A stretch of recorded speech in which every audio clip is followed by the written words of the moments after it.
Good afternoon, ladies and gentlemen. Thank you for joining us for a slightly less tech-heavy discussion. I would like to just introduce our panelists very quickly. We have Annina Wersun of OpenCRVS, Garikai Nhongo from Co-Develop, and Rohit Ranjan Rai of MOSIP. I'm just going to set a little bit of context very quickly and allow our panelists to take this conversation forward. But where we were coming from with this is that we at MOSIP have a small dedicated communication team.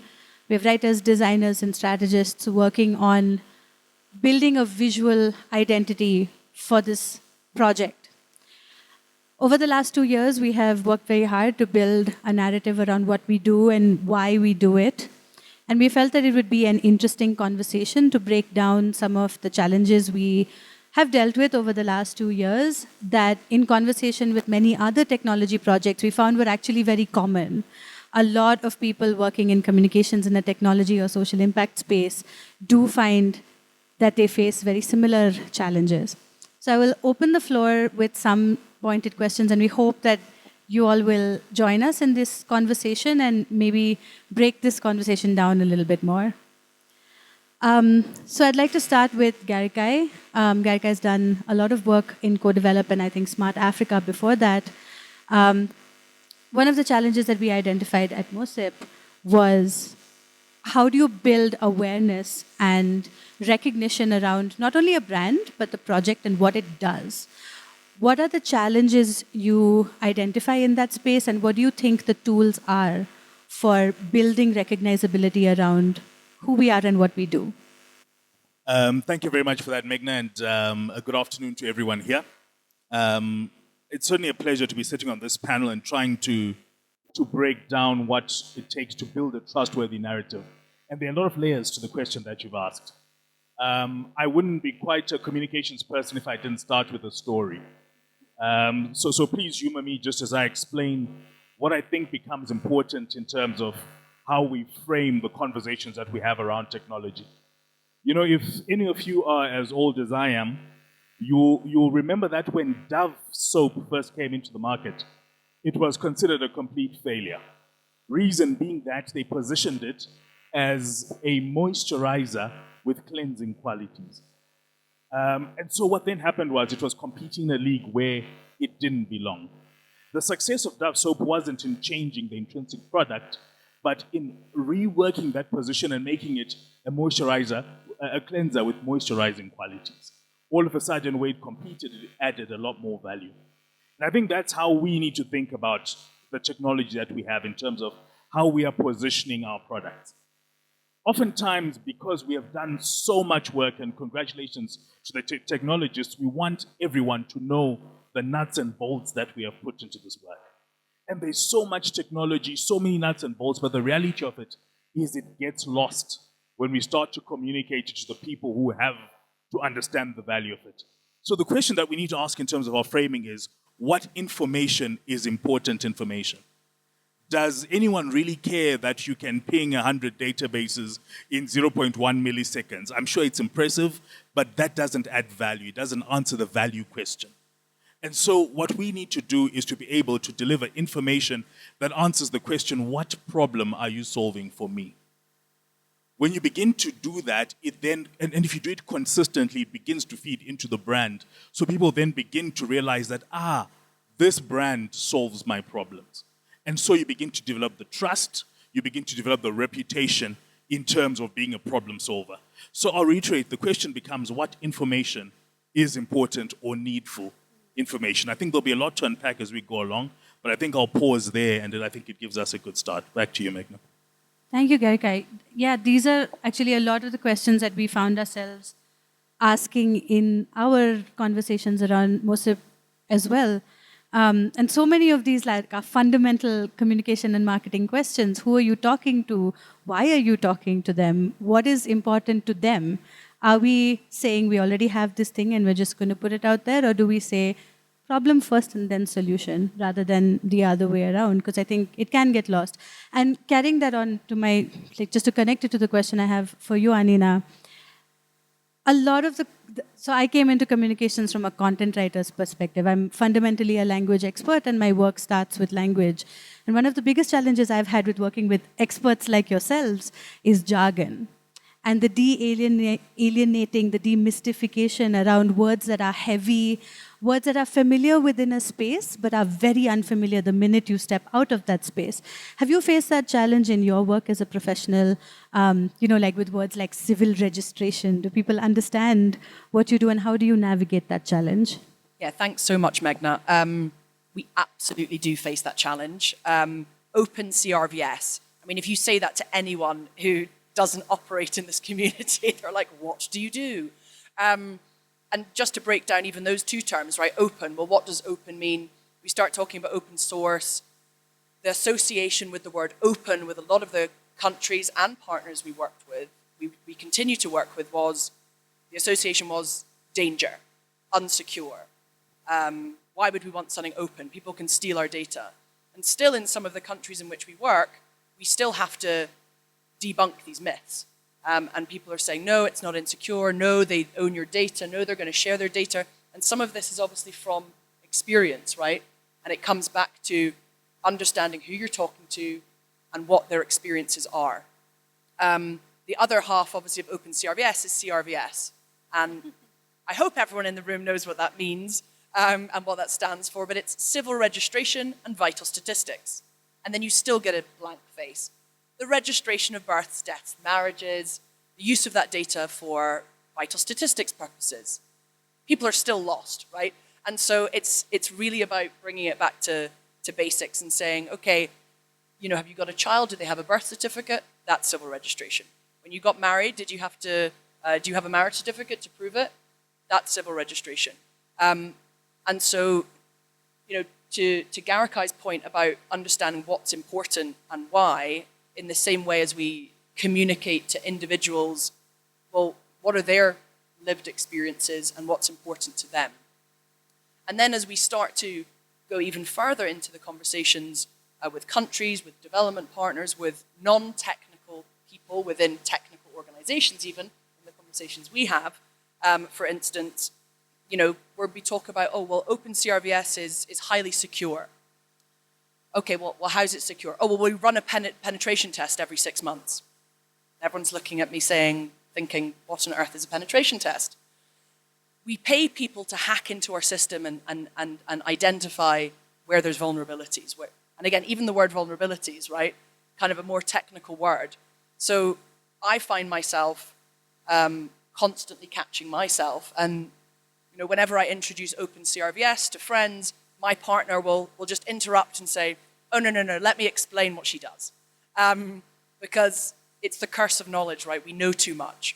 And so if we really want to land what we're doing in a valuable way, we need to think about who we're speaking to, we need to think about what are their motivations, and we need to think about, especially at a country level, what are their experiences with technology?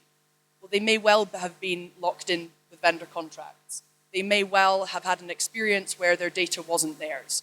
And so it's thinking about in advance of these conversations, not saying pen test, not talking about an algorithm to deduplicate your data. It's about thinking through that, as Dr. Tina George mentioned earlier, the first mile, right? People. And if I can explain it to someone on the street, then I would actually argue that we should start with those explanations, even with our colleagues and peers working in this ecosystem. Because then we understand the value and we can pass over to our technology friends who can talk about all the details and all the magic that they create. But you're right, Garikai, no one cares. And even in the more functional things, we're explaining perhaps a workflow, right? And we're like, oh no, but this is a really important consideration. And, again, no one cares. What is important to these individuals? Let's think about simple language, and let's try and explain it to my 8-year-old niece, who can then tell her friends, and I think that's probably the level at which we want to enter these conversations. That's really interesting, and I agree completely. It's actually heartening to know that we are not alone in these struggles. Just picking up from a couple of things, I think when you said, explain this to my 8-year-old niece, this is a very very familiar conversation for me. Very often I go into conversations with engineers and say, pretend I'm 5. Because if I don't understand it, then your market isn't going to understand it. But I think that also comes from a space where as a communication team, as an operations or a strategic team, we're also asking ourselves brutal questions about who our market is. Who is the audience? What do they already know? And to ask that question honestly rather than in a manner that's patronizing. I think one of the challenges that we face in the industries that we occupy, we don't have a single market. We have multiple markets. We have multiple cultural contexts. We have multiple varying amounts of technical knowledge that we can assume, right? And so a lot of it is about defining those assumptions and then be able to distill the curse of knowledge to those simple words that are informed by a fair amount of information. And in that strain, I'm just going to move to Rohit, and I'll just take the liberty of introducing Rohit one more time, just to contextualize the question I'm about to ask him. Rohit works very closely with the communications team, is part of the communication teams at MOSIP, but has a background in public policy.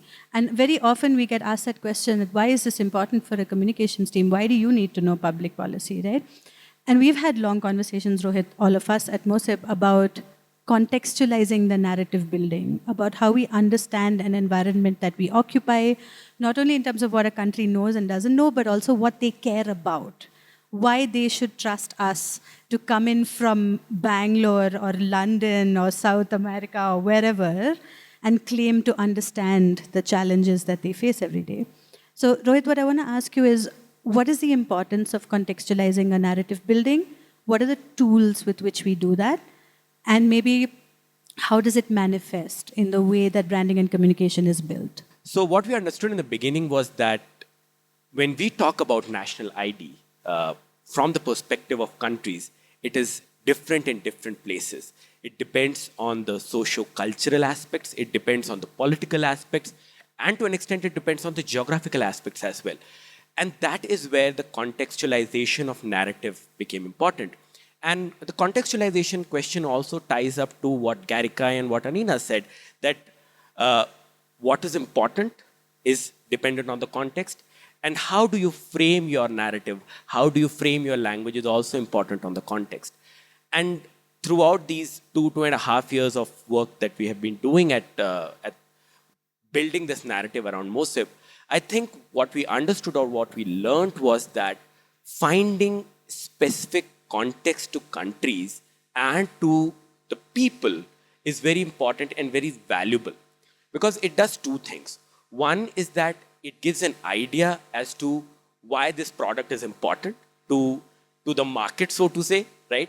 And the second thing it does is that it helps us build the language that we are building, simplify the language, right? De-jargonize it. So that, at least that was what our journey was when we tried to understand this whole concept of contextualizing.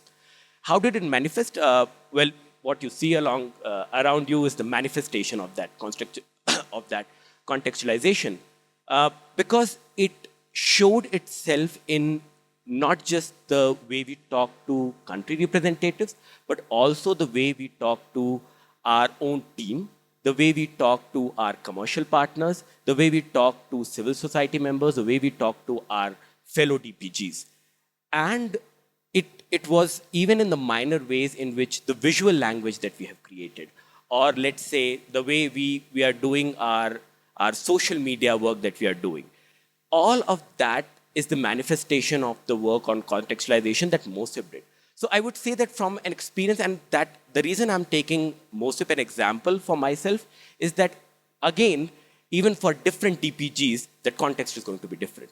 For an OpenCRVS, it's going to be very different. For our other sister projects like OpenSPP or OpenG2P, the context is going to be different. So how we do that is flavored by who we are talking to, what we are talking about, what is the value add of that, what we are talking about. So it's very intertwined, but at the same time, the more we understand it, the easier our messaging becomes, the more pointed our messaging becomes, and the more valuable our messaging becomes. So I'll pause that over there and then take it forward.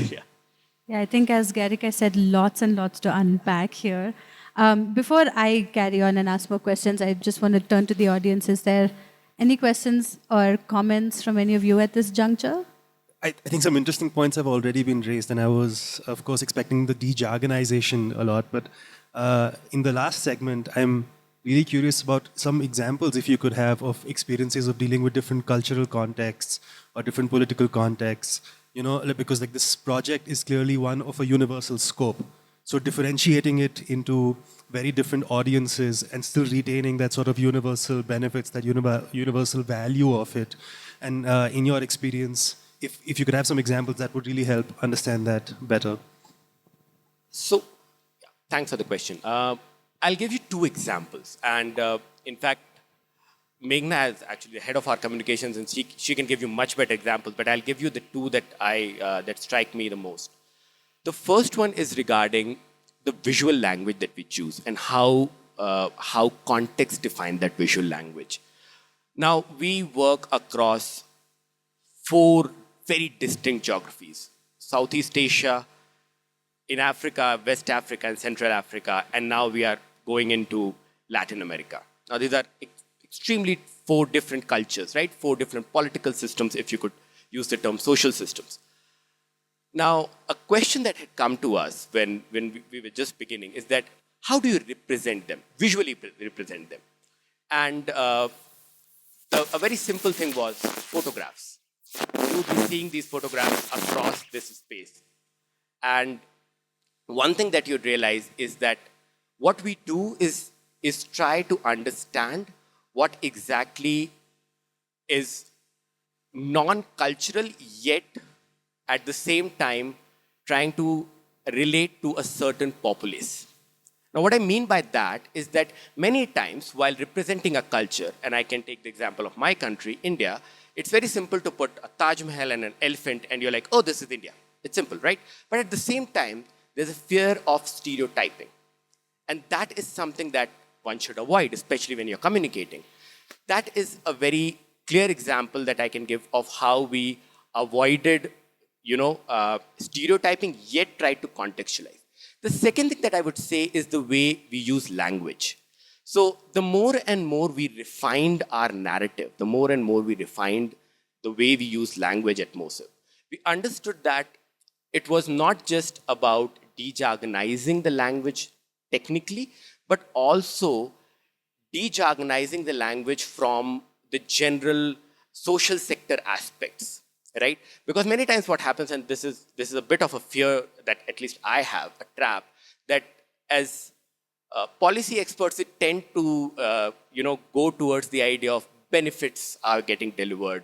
You are able to access your rights and services just because of this solution. While doing that, we tend to sometimes, and there's a very fine line, and I was telling my fellow panelists a little while back, there's a very fine line between what is good and what is patronizing. So you have to talk about what you really do, the factual things, and build your narrative around it. So that is where I would say some of the examples I would draw. One is the visual representation, which you would be seeing everywhere, and the other is the language that we use. It is not just technical de-jargonization, but it is also social sector de-jargonization, if I can use the term. Yeah, thank you. If you don't mind my just adding to that, Rick, from the MOSIP perspective, I think, so I work very closely with a dedicated design team, and so much of it is about understanding that space. We don't travel as much as our country disseminations team do, but when we do, we talk to people a lot. And the issues around how people see themselves represented informed that a lot. Like I remember talking to somebody in Morocco who said to us, why have you picked a desert? We have sprawling cities in Morocco. We don't like being represented, as deserts and people with camels, which was so relatable to an Indian. And, we have done it right, then we've done it wrong, then we've adjusted it. It's a process a little bit. But I think the biggest challenge, at least for me, was also the acknowledgement that the stereotype is recognizable. We have to find a way to not be stereotypical, but still be recognizable. Acknowledge the thing that somebody will look at an image and say, I know this is from Morocco because I have an anchor with my understanding of what Morocco looks like, right? But without being patronizing and doing that representation conversation well. I don't know if you all have picked up these little badges that we have from MOSIP, and that was the result of so much breaking down, right? Of like, how do we look at people from different geographies? What are the different factors of saying that we're diverse, right? Is it only race? Is it economic status? Is it gender? Is it what? Is it all of those things? And then, of course, the additional challenge is that it has to be multi-platform. So when you're in a physical event and I have multiple places to put things, overarching, I'm able to build a diverse narrative. If you're only looking at one poster, I run the risk of like looking like a Benetton ad, where it's like, okay, every skin tone is sort of representative, is a little performative, right? So finding that line was actually very challenging. I'm not even sure we have got it completely right, but this is something we have our eyes on every day. It's quite a challenge, because we work in geographies that are colorful and proud and very deep rooted history and culture, and we wanted to celebrate that. We didn't want to make the mistake of saying, let us give you identity and pull you out of oblivion, right? That was something we were very careful about not wanting to do. So if you look at our illustrations and our photography, one of the most deliberate decisions we made was to capture pride and capture empowerment and hope and optimism. And that became the center for the way we developed our visual language. Thank you very much for that, Meghna. If I can just chime in, I think one of the things is that because the work we do is a lot and we do very hard work and very good work, we always run the risk of wanting to tell the stories ourselves. You know, Annina and I are working on something where we're trying to communicate the good work that she's done and her team have done in the island of Niue. And what we had initially done was we had crafted an article and said, listen, this is the good work and this is what the good work will tell you. But we then sat back and said, no, hold on. Let's hear it from the people who this is meant to benefit. What that does is, number one, it instills trust within us and the partners that we work with locally. Number two, they're more cognizant of a local context than we would ever be. And so it breaks a lot of barriers, it breaks a lot of stereotypical issues. But also, number three, it sets us up for the next step, because other members of that community hearing messages from their own community is an easier message to trust than a message of us coming, like Rohit had said, as a savior, hey, we did this for you. And so it's always important that we've got our hand on the pulse in terms of the local community, that we work closely with them, and that when we then request a story from them, it's a positive story that they're willing to tell. Yeah, thanks, Garikai. I think it's a great example. And just building on a couple of the things that have been said related to visual identity, I think, one, it's seeing yourself in the images that, that are represented. But another angle also is just, it's not just about seeing yourself in the visual identity of the brand. It's also, I think, trying to differentiate, these platforms and these projects from development projects for a certain strata of society, but actually recognizing this is critical government infrastructure that is, as central to a country's, success as anything else. So also from an identity perspective, the language we talk about, this is no longer, a little innovation project in a country. This isn't a pilot to take services just to the last mile and make sure everyone's counted. Like, that's important, of course it is. But it's about, I suppose it's about inclusion, and it's about economic growth and the seriousness of that, I think, balancing that with identifying ourselves and finding a language that isn't ostracizing, where people say, oh, well, this isn't to do with me. It's absolutely to do with you, but it's not a little development project. It's serious stuff that allows you to operate in your communities, in your society, and it's allowing governments to make great decisions, and trying to find the balance with your audience of kind of demonstrating that seriousness, I think, is really, really important. Just taking, that's a very good point, and just taking that thread forward, I think the discussion around digital public goods and digital public infrastructure is actually adding to that trust narrative that we are talking about, that these are not just minor, simple trial projects, being done by a university here or by a few people there. These are critical infrastructural things that are required to be deployed at a government level, with a whole of government approach, and they have the value add is not just one strata of the society or solving one simple problem, but solving societal issues and making fundamental digital transformative changes. So that is very important. That adds to the trustworthy narrative that we are talking about. So I think digital public goods and digital public infrastructure discussion that are going on right now is a very good add-on to the GovTech discussion that had been going on for the last 2 decades, maybe, if I could say. Yeah. Absolutely. And I mean, from an OpenCRVS perspective, for those of you who don't know, OpenCRVS was incubated in an international NGO, in Plan International, and it was an innovation project. It was a pilot. It was, we see all these problems, let's create something bigger. And now, having come out of Plan, we're our own organization now, there's a level of seriousness not only in what we're doing and how we do it, but how we communicate that story. And the shift from, I would say, traditional, kind of development language of, count every child, it's great, but it's far more than that.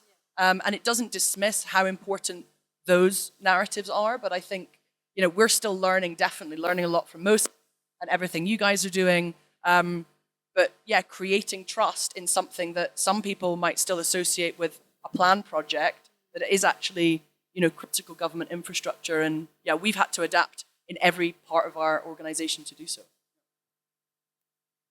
Very interesting. Do you have something additional to say?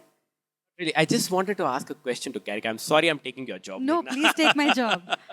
But Garikai, you have come from a technology innovation institute like Smart Africa, and now into the advocacy support space of co-develop.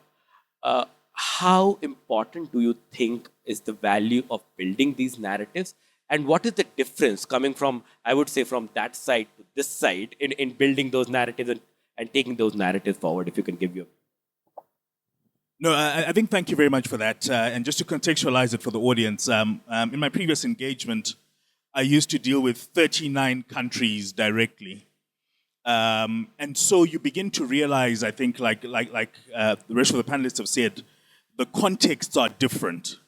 The needs are different, the expectations are different, and even the way in which they consume knowledge is different, based on different backgrounds and elements like that.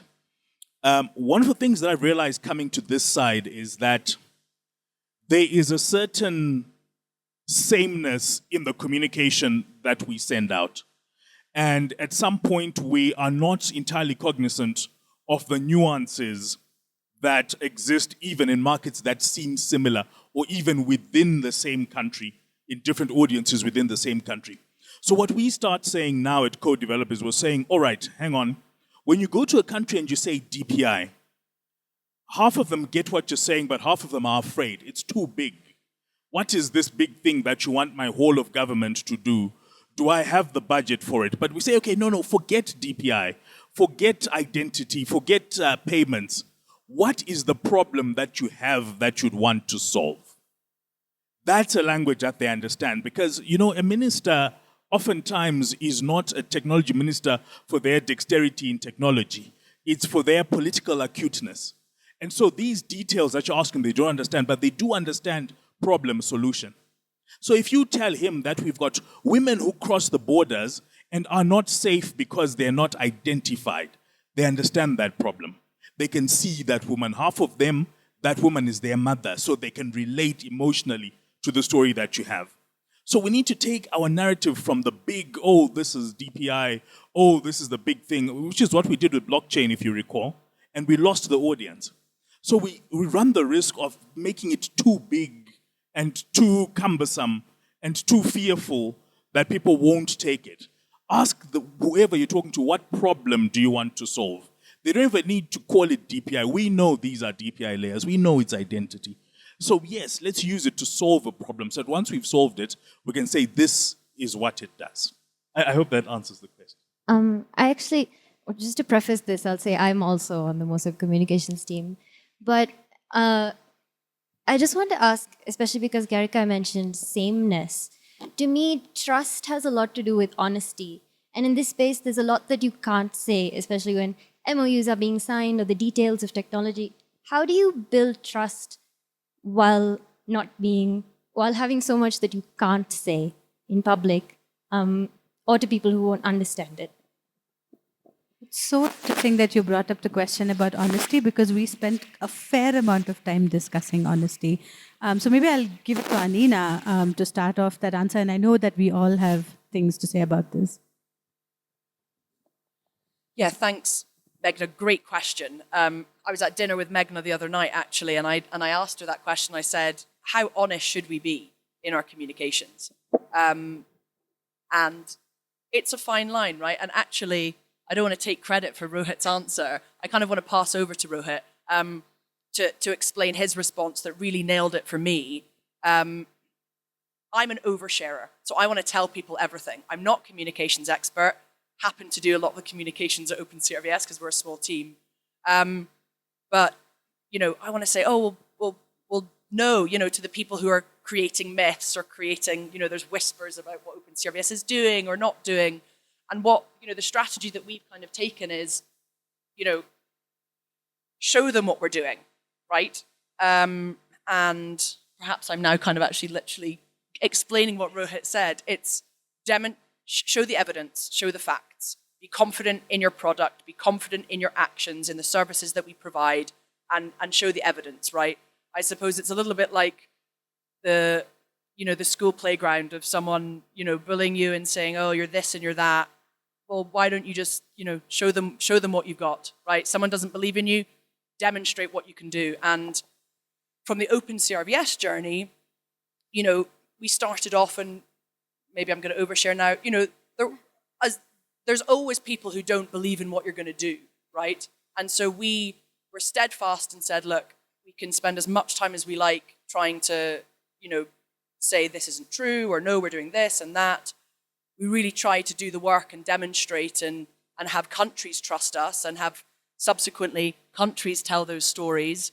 And so I think that when it comes to honesty, some things just don't need to be said. And as much as possible, share your truths through the things that you do, through the actions that you take, and the confidence that we used to call it a red face test when we had expenses at an organization I used to work at. If someone asks you a question about your expense and you've spent a certain amount on dinner, if you respond honestly and you don't have a red face, that's the test, right? And so in the same way with communications, consider what you're saying. Can you back it up with evidence and be truthful about it? Or, is this just like an overshare and you're venting or you're hurt or you're defensive or, some truths just don't need to be talked about, people know. So there's just a few little nuggets from me, but I'm sure the guys have more to add, please. It's a great question. No, certainly a great question. And my response may be a bit controversial, but I think trust is relative. Again, in my storytelling mode, when I was younger, I worked on the World Cup in South Africa. And we did a social community project. The FIFA gives you some money for a social project. And we had to go into one of the slums known for drugs. Now, one of the things that we realized is that the people in that community knew who the drug lords were, knew that they sold drugs, knew that they killed people, but trusted them to take care of their needs. Because these guys, when people were sick, would pay for hospitals in the community.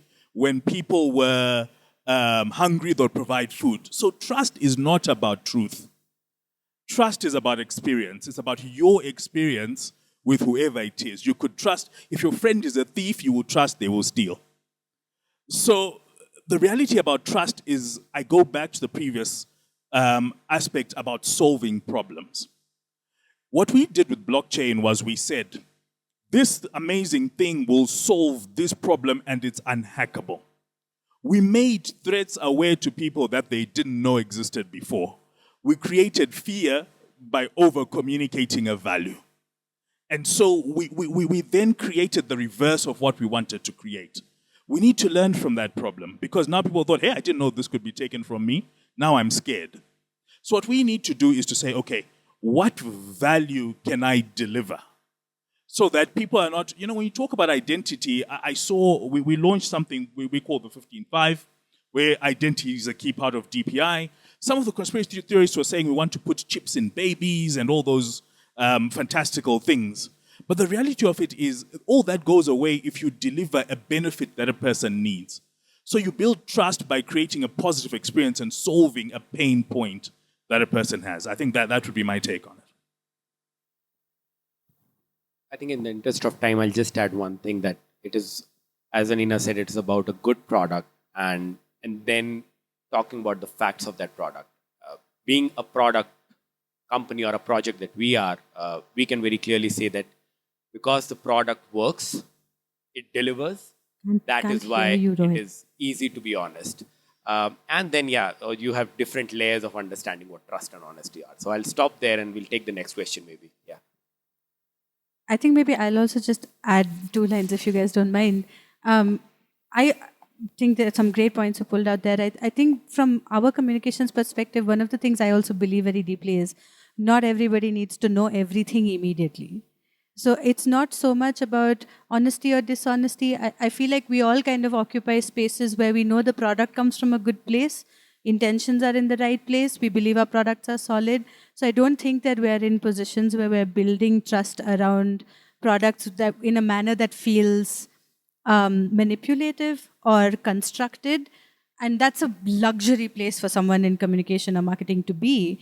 But I think the question of honesty also comes around to say, can I be deliberate about at which point I give information to people? Can I start in the simplest way? We are empowering lives one unique ID at a time, and use that as a way to start a conversation about how and where, and can you prove it, and does it work? And maybe those are the questions that sort of lead you towards longer and more nuanced conversation. And if you all don't mind, I'm going to take the last question because there's something I want them to talk about in that strain about leading people to the nuanced debate. Because not everybody wants to read the 45-page white paper, right? But people want to know that the white paper exists and they want to know why they should care.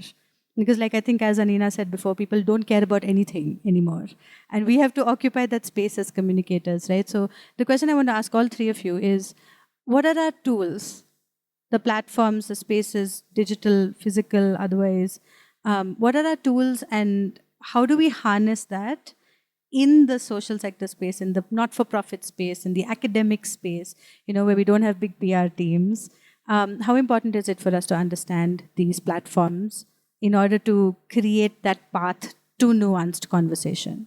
What I would say is that while we have the traditional tools, the white papers and the blogs and the write-ups and other things, at the same time we had the much newer and shorter tools of some of the social media platforms like Twitter or LinkedIn and others. But for us, because we are not trying to utilize them for the so-called market benefits that they are created for, or they are being harnessed by different other marketing teams, for us the use of those tools becomes a little different. It is more about information dissipation and the diffusion of the knowledge that we are creating, rather than really marketing about the product per se. At the same time, for groups like us, it is platforms like where we are right now, where we get to interact with new people, where we get to talk about our ideas and dissipate our ideas and our concepts, our crazy notions, if I can say so at times. Because other than that, the old ways of doing things might not really apply to us and might not really be effective for us. So what we have to do is that we have to use the new ways to drive the audience to the old ways. So it's like you create a LinkedIn post or a YouTube to drive them to your blog, which will drive them to the white paper. So it's like you create that chain of that drive, and that is how we could use our tools effectively. If I can say so. Vortex structure. Garikai? I think I can't agree with Rohit more. And firstly, congratulations for this gathering. I think it's an amazing group of people, amazing conversations that we're having. And I think it's these conversations that are important to move the needle, where we're able to talk and people talk back. Because it's important to have that feedback loop in terms of understanding what we're doing right and what we could do better. Speaking of old school communication, I come from a school of thought where we use what we call the rule of 7. I think some will call it a rule of 12 or a rule of 6, to say that for your message to be understood, you need to have it seen at least 6 times or 7 times. And so oftentimes we try to bundle a lot of these so that people can consume this information in different ways, and that also builds trust in terms of the psychology of that communication. But I think just to reinforce a lot of what Rohit has said. Thank you. Yeah, I mean, echoing what both of the guys said, but also to steal your own work, convene, connect, converse, or whatever order that's in, to echo Garikai, thank you to MOSIP for this, because, I mean, how much opportunity has presented itself at this event, the conversations, how much I've personally learned, our team has learned, and being able to have conversations, learn from one another. We're in a scrolling world. Yes, we can provide, great human stories that people digest in small little nuggets. I think that's great. But ultimately, with open source, we're building communities, right? And so instead of also us just sharing our messages, allowing countries to talk to one another and us to learn from countries rather than, just coming, we sat on the pilot to production session before, and I just learned so much. And that's about connecting, and it's about listening, it's about conversing and creating this two-way communication. And just, thank you to MOSIP. I know how much work's gone into this. And this conversation as well, having different conversations. I'm overwhelmed. I think it's brilliant. Thank you. That was a lovely pat on the back. Thank you. It was lovely having all of you as well. Maybe I'll take one more question from the audience. Oh, here. Okay. Thank you. This has been a wonderful discussion. My name is Neil. I'm from Namibia and advising our government on sort of their EID implementation. From where? I'm sorry, I missed that. From Namibia, so Southern Africa. And something that's been an interesting challenge when speaking with some of our stakeholders, and this accounts for MOSIP, for open source in general, OpenCRVS would also fall under this category, is kind of combating the too good to be true narrative. So we often find people saying, okay, so where's the catch? It's not expensive, it's open to use, it's very customizable, so there must be a catch somewhere. So I think what I just wanted to ask is, how do you articulate the logic that these tools work and they work appropriately within sort of the open source model, and why it's possible that it's not too good to be true? I'll take that and then maybe you. So it's a question that I remember from the very beginning. It has been asked about MOSIP because that's the team that I can talk the best about. Yeah, and I remember even till yesterday, Ramesh Narayanan, who's our CTO, said that countries in the beginning said that, you know what, everything is good. You guys are open source. You are not charging anything. You're saying you're vendor neutral. This is too good to be true. It took 5 years for countries to realize, no, there's nothing good or bad about it. It's just true. So in many cases, what happens is that experience, as that Garikai just mentioned, that experience draws the trust. So the trust comes with time, and it comes with that experience. The countries have to take that leap of faith. They have to believe that yes, open source solutions are something that work. They are working right now. They are in national rollout at countries in different types of products, not just MOSIP, but several other products, including OpenCRVS. So in that case, what is important to know is that a lot of that trust that you talk about, a lot of that how is it too good to be true, would go away rather with time. There is no other narrative way of building it, or no other communication strategy that can solve it. The taste of the pudding is in eating it. So it's as simple as that, I would say. Yeah. I think I'd just like to add a perspective that I actually think that that's a really interesting point you brought up, because the too good to be true thing is also kind of chipping away at trust. Because you're saying this has to be constructed. Nothing is this perfect, right? And I think one of the things that we've been trying to do very hard is to capture failure stories. what didn't work. I think the challenge is that a lot of people don't want to talk about the thing that didn't work, and you have to sort of prod it out of people, right?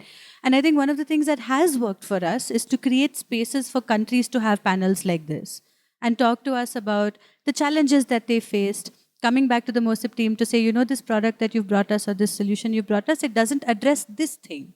And we know that this has happened, or there is this community that has this unique problem and the technology doesn't serve that. So then an adjustment is made and it's brought back. And as a communications team, for us to be able to document that process has helped us talk to countries to say, this was a challenge that came up. It went back to our engineers. They worked on it. They found a modification, a customization that then served that community a little bit better. And I think what we've been trying to do very hard is to never enter a place and say, we know how to fix your situation. So we've said in our brownfield implementations or in our capacity building exercises, we'll reach out to local experts and say, you fundamentally understand your space better than we do. So what our communication attempt is to say, we are trying to understand this. Nobody is claiming that this is easy to do, but the attempt is being made in X, Y, Z ways, and then that becomes a long-form communication, that we do it through research, or we do it through co-development, or we do it through events like these, where we're trying to create forums for Ethiopia and Zambia to sit on a stage with one of our engineers to say, what has been the most difficult part of this for you?